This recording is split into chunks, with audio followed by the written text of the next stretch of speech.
All right, so over to you, Louise. Wonderful. Well, thank you for joining today. I'm actually excited. I'm always excited, but I'm really excited to share the results of this research with you. Partly because I think it's super timely, but also because I think it speaks to the value of listening to people when we're thinking about climate solutions.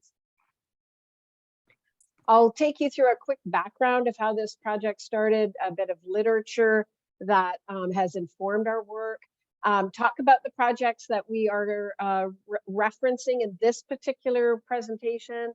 I'll talk about how we did our research and our findings and conclusions, recommendations, and next steps. Kind of looks like a little bit of a setup for an academic paper. Let me start with background. In some ways, I'd say this is a bit of a love story, partly because I was encouraged by a cousin, actually, in a family visit to northern New Brunswick in 2021, to listen to some community members that were friends of hers that were very concerned about a proposed wind energy project. In fact, there were two of them, but this particular community was dealing with one of them, a community called Anse Bleu. And they were concerned about this particular wind project. And my cousin said to me, I'm sure you don't want to listen to us because you work on climate change and you want solutions kind of like no matter what.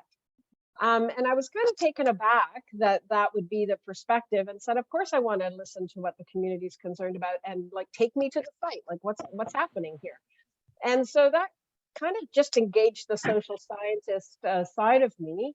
I'm obviously a climate activist, but I'm also a family member. And so I said, like, well, why do renewable energy projects fail?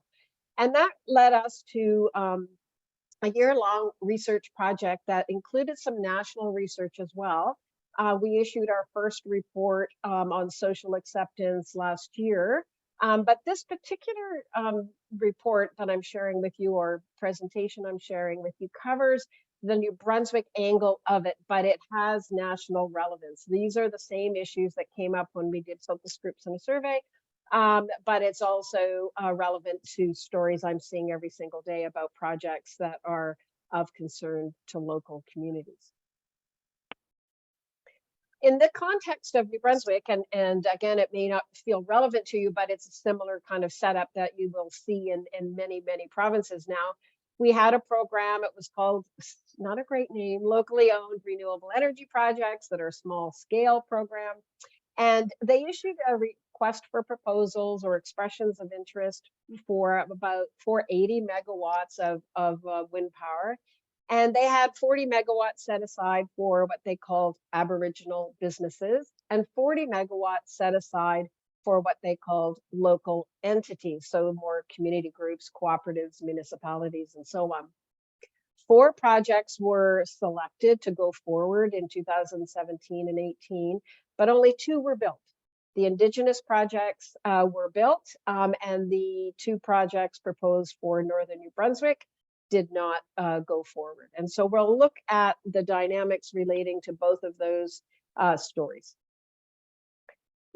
In addition to just responding to my cousin, who I care for deeply, I'm interested in this topic because, of course, we need to solve climate change. And so, in the academic world, it's important to kind of reflect to the world your own biases. And I'm clearly biased toward climate solutions, as many of you on the call are, I'm sure.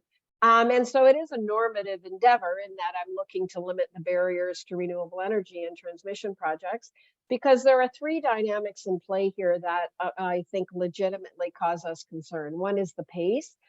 We have to really switch out our fossil fuel emitting electricity systems in favor of clean, non-emitting, more renewable systems very quickly. We need to use more electricity as we're solving climate change. And so the need for electricity is going to grow, which means it's not just replacing one for one, but we're growing significantly the electricity system.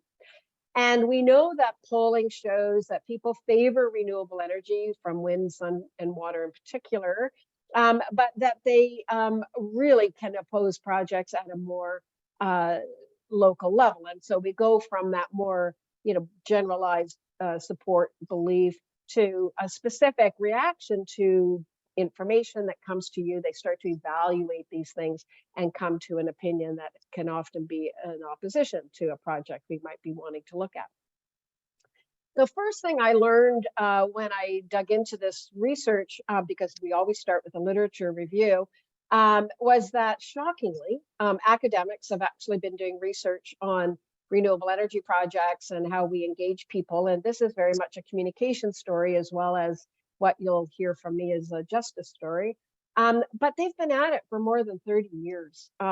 Shockingly, we even have meta-analysis of 30 years of research that was released 7 years ago. And so, one of the things that really struck me is, the academic community and program people like ourselves need to connect more and share more information.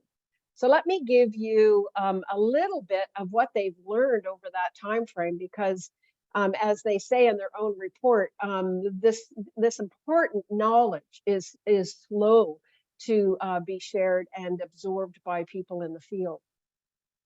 Let me start on the left side, and there's only 2 slides, but they're so important in terms of this long list of recommendations that they make that I'm going to go through 4 in detail.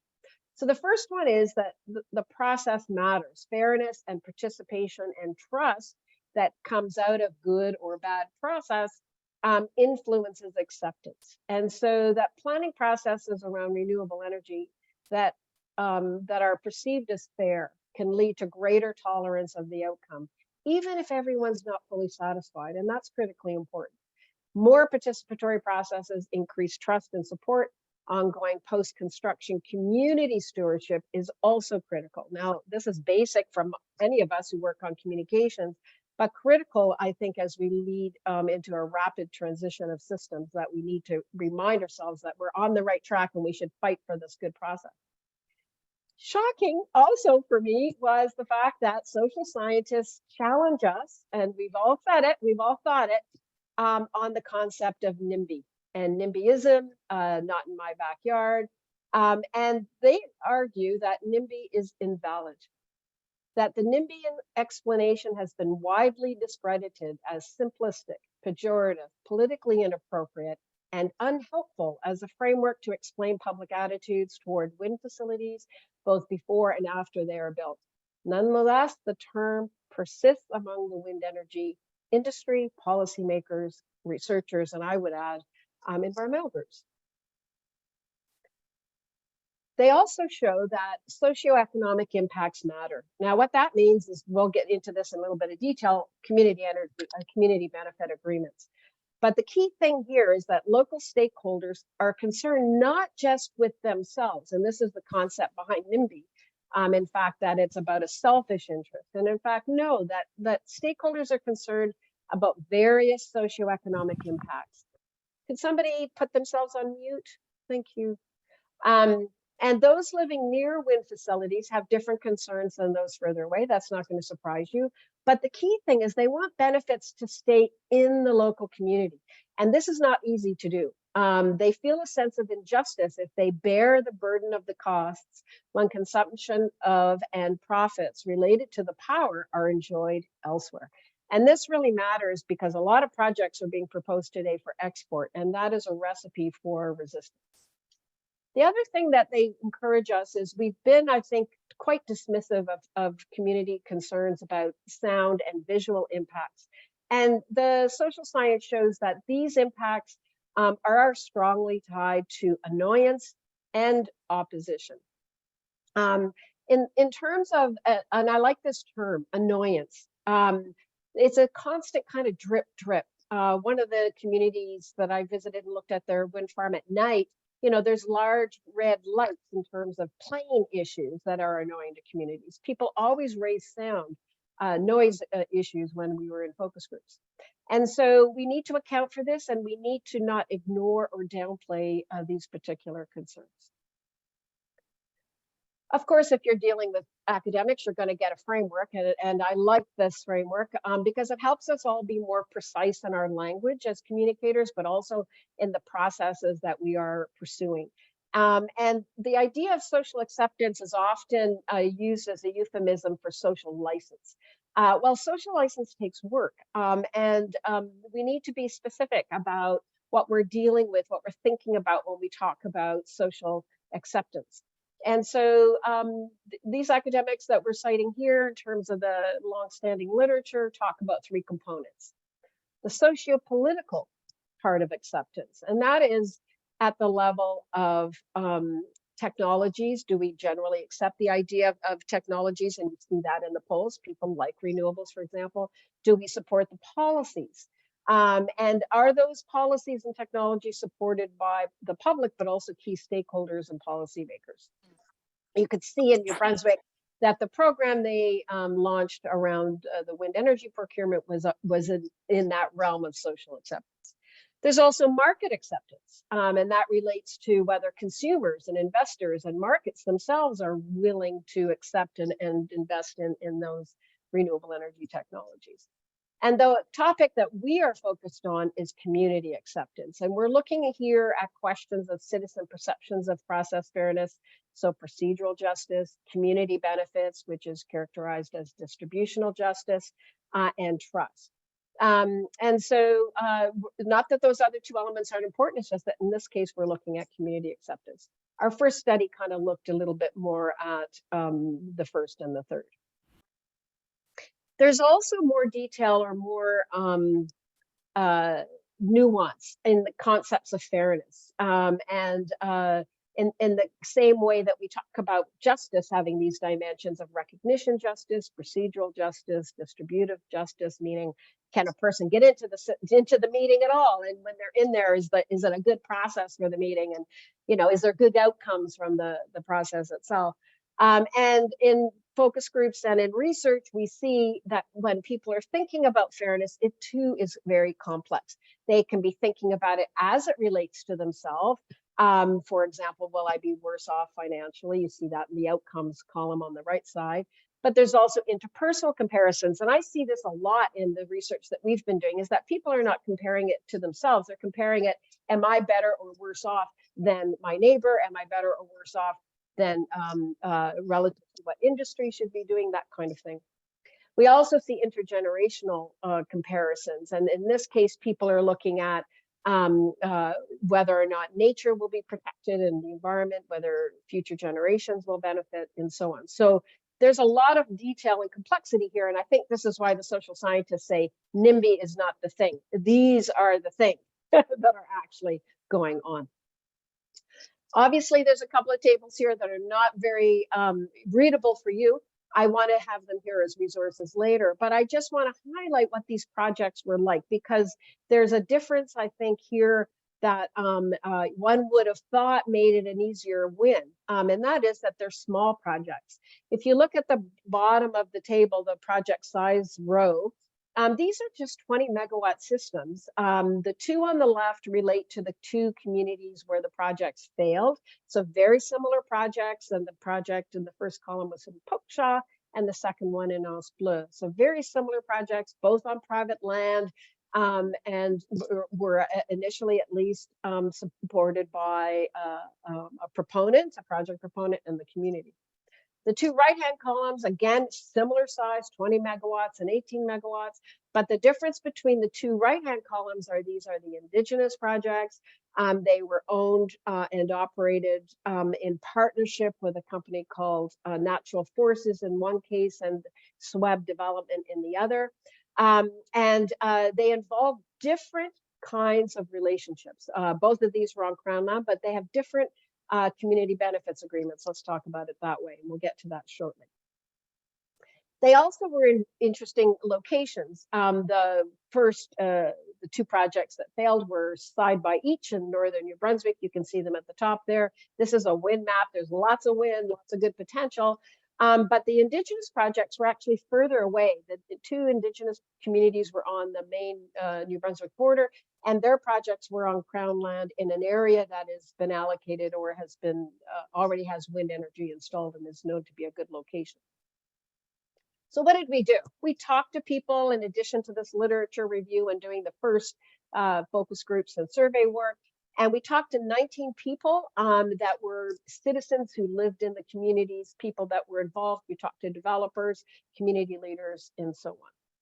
The thing about these communities, to also point out, that may be unique, is that these are primarily Francophone communities. And so the interviews were done in English and French, and a lot of the dynamics around language will come up later. Of course, as one might expect, if you've done any work around renewable energy, you're going to hear issues of concern that are similar to what you will see anywhere. If you look at the literature, you will see this table is there for sure.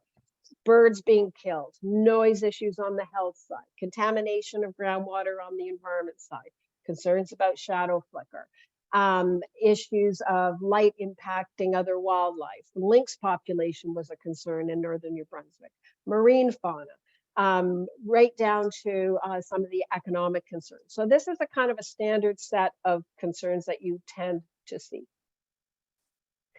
But in the context of our research, a lot of those concerns were not at the heart of the matter. What was at the heart of the matter? Distrust, missteps in community engagement, failures to consider literacy and language, lack of community and entity to negotiate with, inflexibility and lack of involvement from the provincial utility and power, and an unfair distribution of costs and benefits. So we'll go through a little bit about each of those in one slide each. So the thing that happened here, and that I've seen in all of the conversations I've had in so many of the communities, or at least through the focus groups and other communities that we're talking to, is that developers are involved in a competitive process. And so the real negotiation about a project is happening behind the scenes with the utility through this expression of interest process. And while there was no reason why developers could not be communicating with communities, they felt it was kind of a competitive issue, and they didn't want the word to get out. They talked to lease landowners where maybe leases might be involved if they had to, but essentially the communities didn't know about the projects until they were announced. And in the literature, they call this the decide, announce, and defend approach, which is in contrast to what we're proposing, which is increased consultation, engagement, and collaboration. And so you'll get a quote here on the bottom right. The first time I heard about it was when they held a meeting to announce that they might have wind turbines built. The program was already advanced, they were ready, and I had never heard of any studies or anything. The developer, in this case, a small developer, his concerns related to not being a big company and having no guidance as to how to communicate, how to engage.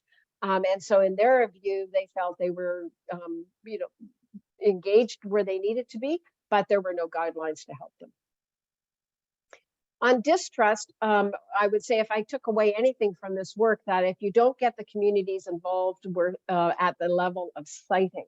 So the decisions about where projects will be located before they are decided and announced, you're going to have trouble. And that generally, from what I can see so far, starts what I call the spiral of distrust.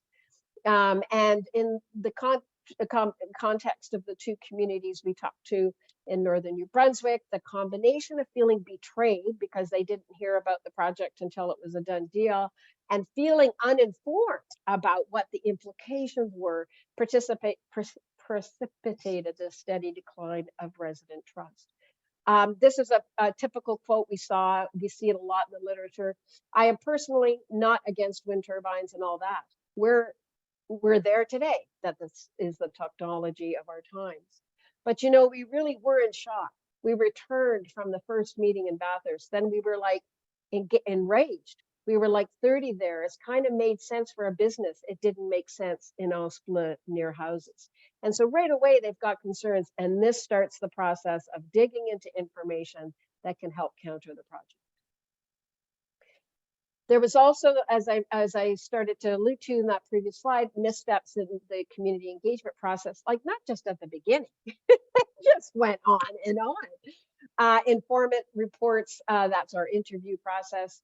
Some people felt they were consulted. Certainly in one community, Osplin was not in that way at all.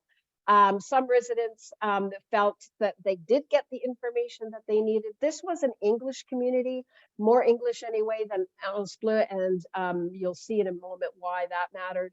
I think there's a factor there in terms of language.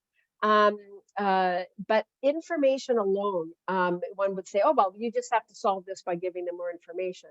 It's not adequate to satisfy community needs. That's clear from the interviews, clear in the research. That you also have to have this sense of fairness and justice. It's not an information thing, but you can't succeed without it. People need information, but they need it to be consistent and they need to have it from neutral sources, and that's a factor.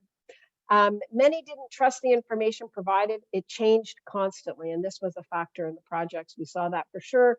The prices, the size of the windmills, the megawatts planned, and specifically where the windmills would be located. The places were treated like a secret. Also, the reports and evaluations were not disclosed. Literacy. I won't spend too much time on this slide other than to say we're talking about Francophone communities that received 300-page environmental impact assessment for the project in English. In English. They had to pay for their own translation in order to adequately engage in the process. I mean, that is fundamentally an injustice if I ever saw one. The developer tried to make up for it by hiring a third-party Francophone lawyer to help the community evaluate, but I thought it was a very good gesture from the developer. But at this point, because he had paid for it, they just didn't trust the lawyer, which is really, truly unfortunate. In this case, this was a community that was unincorporated. I think that would be rare across Canada, but we need to remember that when we're thinking about going into a place. It's the same problem they have in Port-au-Port Peninsula in Newfoundland, same problem, unincorporated areas that are having a difficult time responding. And then the role of the utility. They really felt that their job was to issue the expressions of interest, to issue the contracts in terms of power purchase agreements, and then kind of walk away from it, and that they had no role in the community. Well, the community didn't feel that way. They wanted to know who these people were. Was NB Power really supportive of the projects? Like, NB Power could have done a lot to help communities feel like this was something they could be excited about and part of, but they never showed up. And I can just, this one quote on the bottom. I'm very disappointed with NB Power. I'll tell you that. To not give an extension, in this case, it was about could we have more time, to not give an extension when there was going to be a $40 million investment, where a company in good faith had already invested about $3 to $4 million. It's not very responsible. And so people really did want to see NB Power there. And then just to share with you this issue on distribution of costs and benefits. And I'm just going to show you the bottom row. One of the things that happen is the developer will come to a community, at least in my limited understanding of my interviews so far, and they will offer benefits. And then again, you're seeing this table like before. First two columns are the two communities where the projects failed. The two communities on the right are the Indigenous projects that succeeded. And you'll see that in the bottom left in Pokeshaw, $10,000 donation was offered to the community. In Anse Bleu, there were different things like a tourist booth, ATV and bike trail development, ongoing trail maintenance in and around the site. And in the Indigenous projects, the one I'm going to share is with the Natural Forces Project, but it's the same in the Woodstock project, just not public. 800,000 to 1.2 million a year in earnings because the Indigenous communities had a 51% equity partnership in the project. Being an equity partner really makes a difference. Obviously, you're generating benefits to the community that can be shared within the community, and that has the real potential to increase support. But the key thing is people didn't know, how do I evaluate what's being offered here? Look at the vast difference in what was on offer. People need a neutral source of information on best practice on community benefits and in order for them to evaluate the offers. So now just a few conclusions. To say that, we interviewed people a couple of years after this all went down in their communities. And the interviews were highly emotional. People were crying in the interviews. Our two researchers that spent the summer doing these interviews came back highly emotional themselves, and it was really hard to get them to see that they had to absorb that, but they also had to be neutral in their analysis. So being agitated makes for damage that is long term. And my concern is that as we have to transition the electricity system, if we fail to get this right, we will take people that at the general level are vastly, seriously, heavily supportive of renewable energy and turn them into renewable energy haters. And so we've really got to get this right. So we do need more inclusive models to care deeply about community acceptance. And obviously we need early engagement, community benefits, and equity partnerships agreements that were used in the Indigenous projects. I think constitute best practice that is appropriate for all community-oriented wind projects. If they're located in a place, if they're located near a community, then the communities can benefit just as the Indigenous communities are. So consult early, be flexible. We need to find ways for host communities to get engaged, even if we know that developers have these processes that they have to go through. The provinces, the utilities can be doing something in terms of consulting the province generally about where the best sites are. We've seen this happen in Nova Scotia's got a process going, and I think Newfoundland and Labrador. I think this is a best practice where we can do it. And then people actually get to say, yeah, we want to be a host community. You know, we know we got a good place here, and then projects can come after. And so you want to, you know, have people also have a say in that siting. That's a pretty fundamental part of this. And waiting is really a recipe for conflict. We do need utilities and local governments, provinces to be playing a legitimizing and supporting role. And this is what I'm talking about in terms of providing support to good processes, but also up-to-date best practice guidelines, like on community benefits agreements, but also neutral sources of information about the key questions that people have about projects, like I showed you in that table at the very beginning that talked about birds and water and health and all of those kinds of things. There should be places where people can go to find that information. And we do need benchmarks. Community benefits agreements need to have a benchmark for what is acceptable. We do need to promote good best practice and have you know, that be a requirement. I'm actually in my other work proposing that federal funding for policy implementation, regulation implementation be tied to community benefits agreements and lots of good points. I think in RFPs for wind energy projects, there should be more points given for developers that have proposals for the best practice in community engagement. We have to address this misinformation issue. There are issues that, you know, that while being motivated by concerns and perceptions of risk, there is some misinformation that can get into the mix and is a concern, and we need to counter that by having these neutral sources of information. So let me just show you how this came together, and I'll just give you a quick, I'm just going to do this. I just was, it's getting there.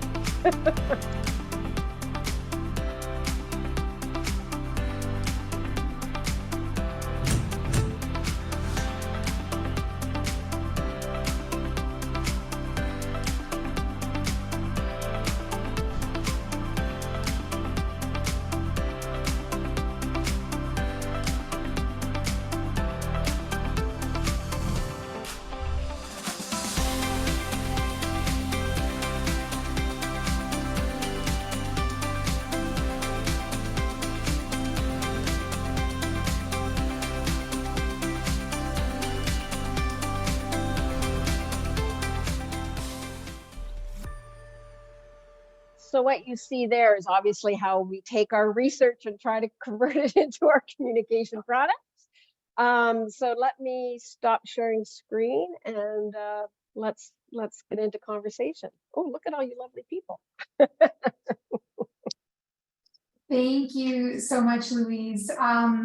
Lori, I see your question in the chat. Can this video be made available separately? Yes, I believe that this video is on the Conservation Council of New Brunswick website. Is that right, Louise? Yeah, and I think I've got it included here, but I'll send it along, Maria, if it's not sitting right there. It should be there, but if it's not, I'll get it to you. Yeah. Thank you so much.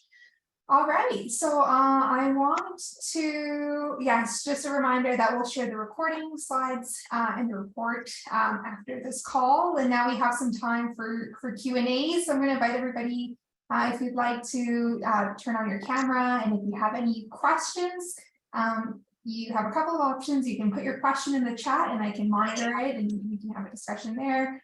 Or if you use the reactions at the bottom of your screen, you can do the raise hand function and I can see that and call on you in order to state your question. If you do decide to speak, I ask that you just state your name, your organization, and you try to keep your question direct and brief. But in the meantime, while we get those creative questions going, Louise, I had a couple of questions for you. So the first one being, you touched on NIMBYism earlier on in your presentation as being unhelpful but still widely referenced.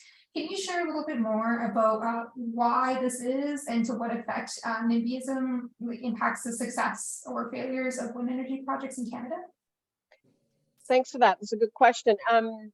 Well, I think the first thing is for us to come to terms with the idea that NIMBYism isn't a thing, that this idea that people are motivated only by selfish interests and that their rejection of a project is based on selfish interests. It's not to say that there isn't some selfishness involved, but that that there's often a broader set of concerns that are at play, as we saw here.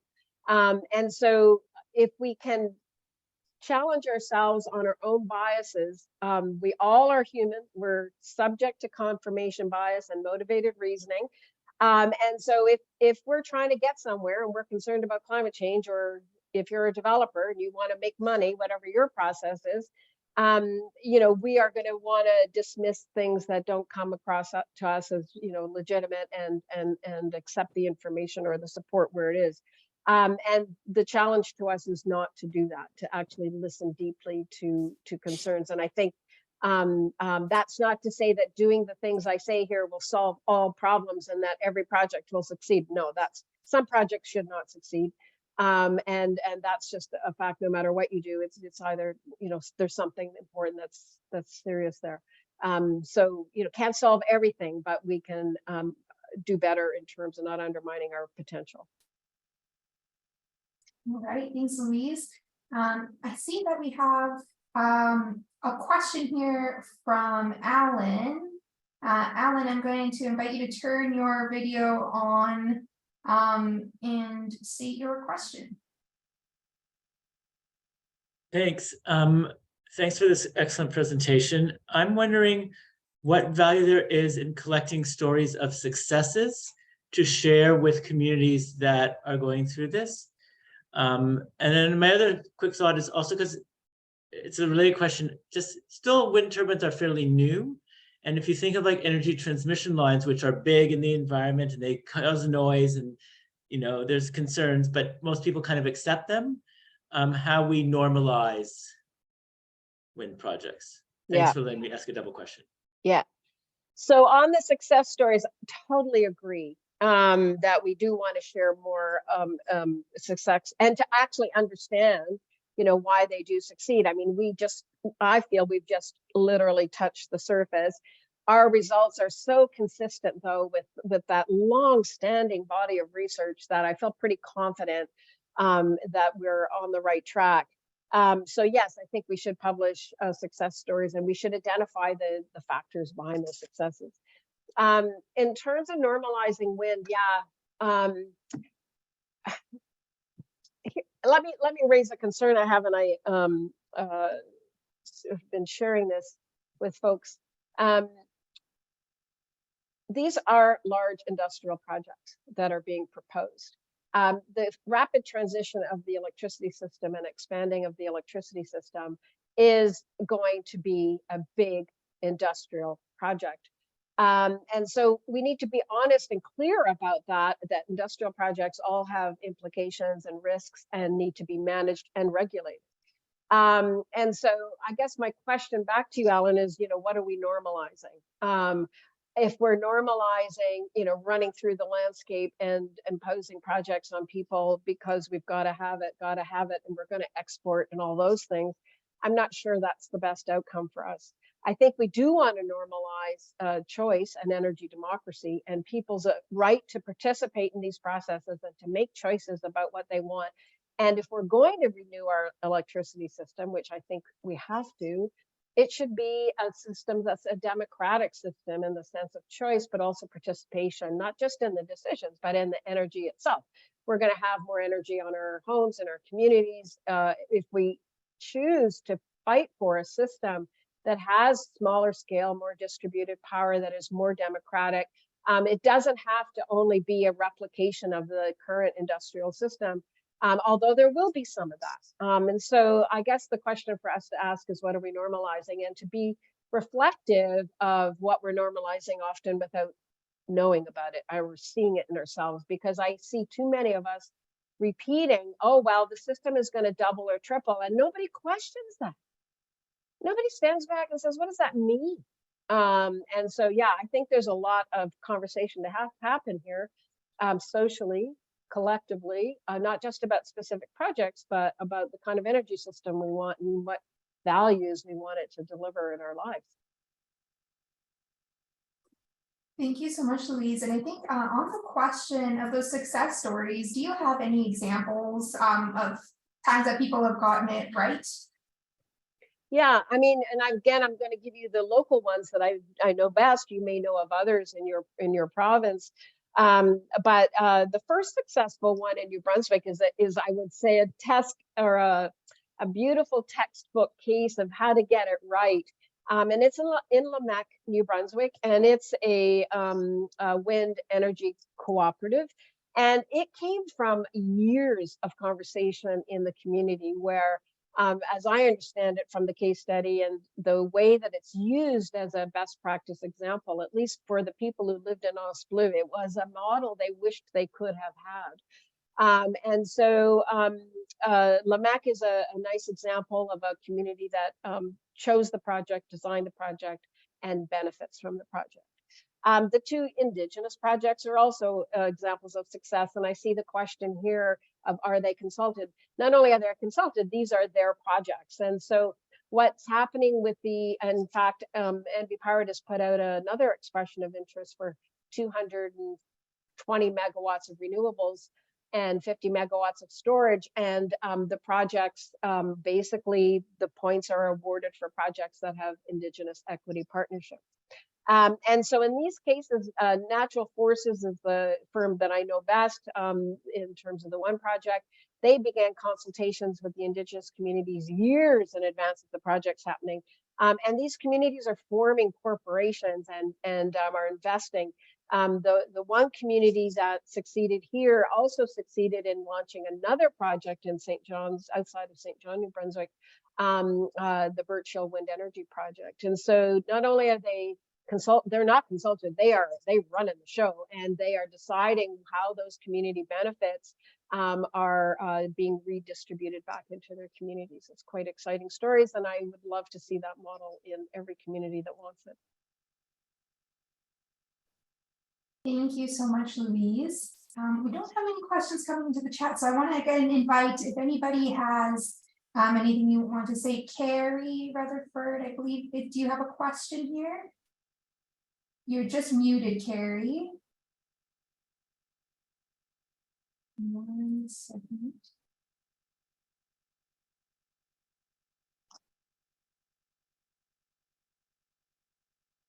Are we on?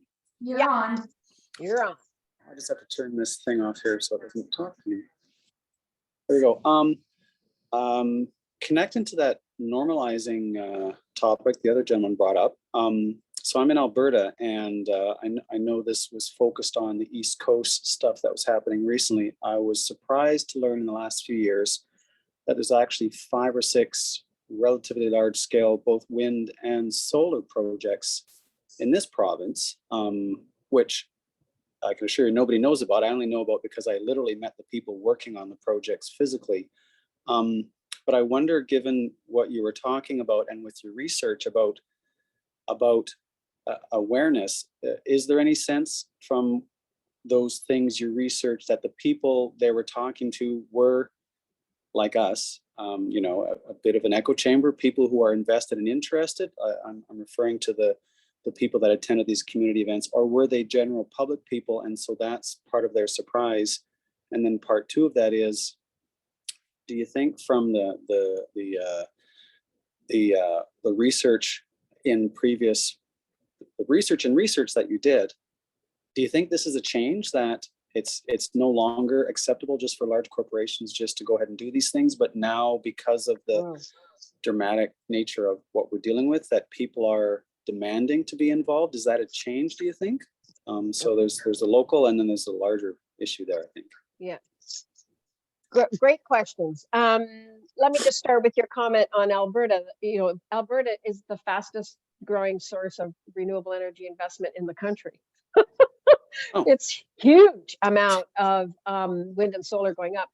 In our focus groups, we did have a couple of people from the Pincher Creek area, which is a high density wind energy area in Alberta.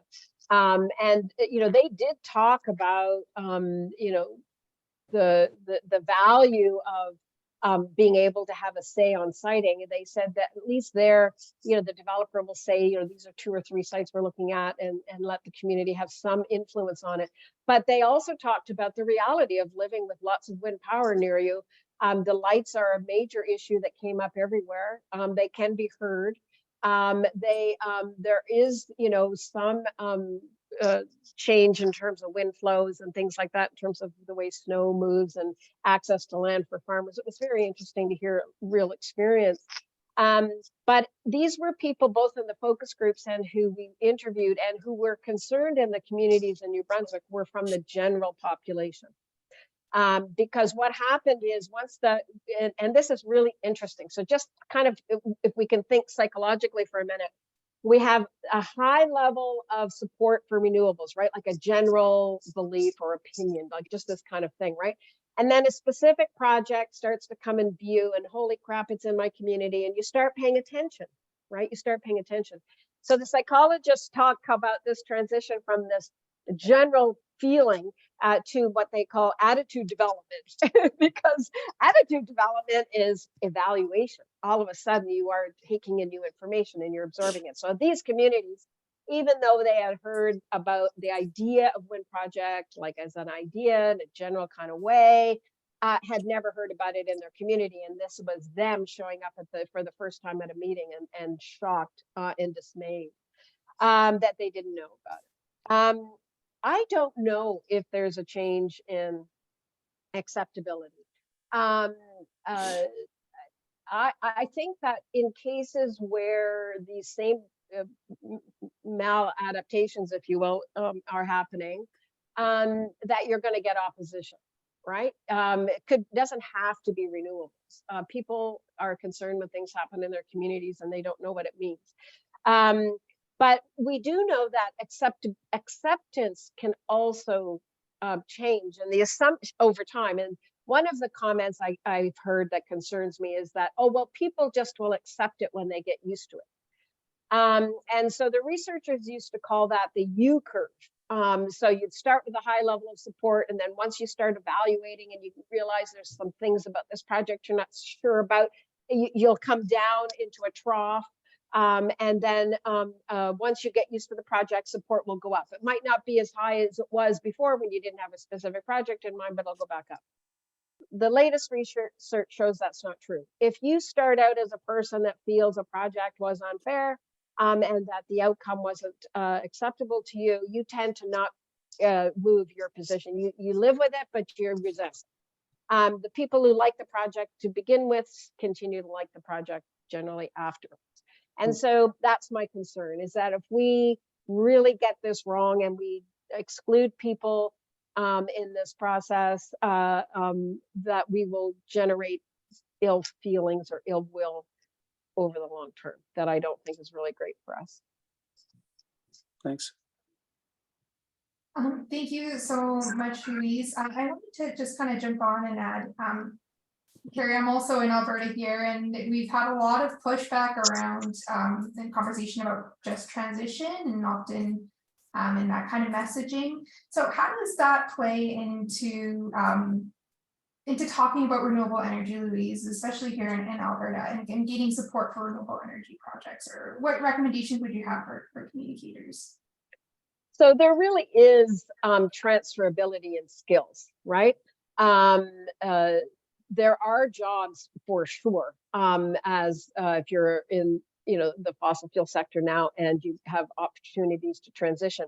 There will need to be retraining. We're talking about different technology, but the skills, geothermal is a great example. If you drill somewhere, you can drill somewhere else or something else. So there is some transferability. However, we need, I think, to be careful about overstating how substitutable all of this is. My understanding of the way renewable energy companies are working and projects are working, just think about it. It makes sense, right? First of all, you've got people in the construction phase, but not as many as you would in some of these bigger types of projects. And then you have the operational phase, and the number of people you need to manage a wind project. Now, if you're building hubs where you've got like maybe some hydrogen production and electricity production and whatever else is going on, like a hub, you might have a lot more employment. But if you're just thinking about a project, you've got fewer people operating it. I was also challenged some years ago by the head of the International Brotherhood of Electrical Workers here in New Brunswick to say, show me the jobs. You say there's all these jobs in renewable energy, but I don't see them. And his concern was, I don't see them being unionized jobs. So I took that challenge on, got some funding, and I spent a year interviewing people about that very topic. And it's true. There are fewer jobs. They're generally not unionized. And so again, I come back to this question, what kind of electrical system, what kind of energy system are we fighting for? It should be a system that is publicly owned where it can be publicly owned, or community owned, not just corporate private sector owned. It should be unionized where that's where we want to see things happen. We should have community owned power and cooperatives and those kinds of things. And so we need to be, I think, honest about it. It is not a given that the transition will lead to one-for-one substitution, and that if we're going to have a good outcome, we actually have to make it happen. You have to fight for it. It's not going to happen on its own. And so, yeah, I just throw that out there on the jobs thing.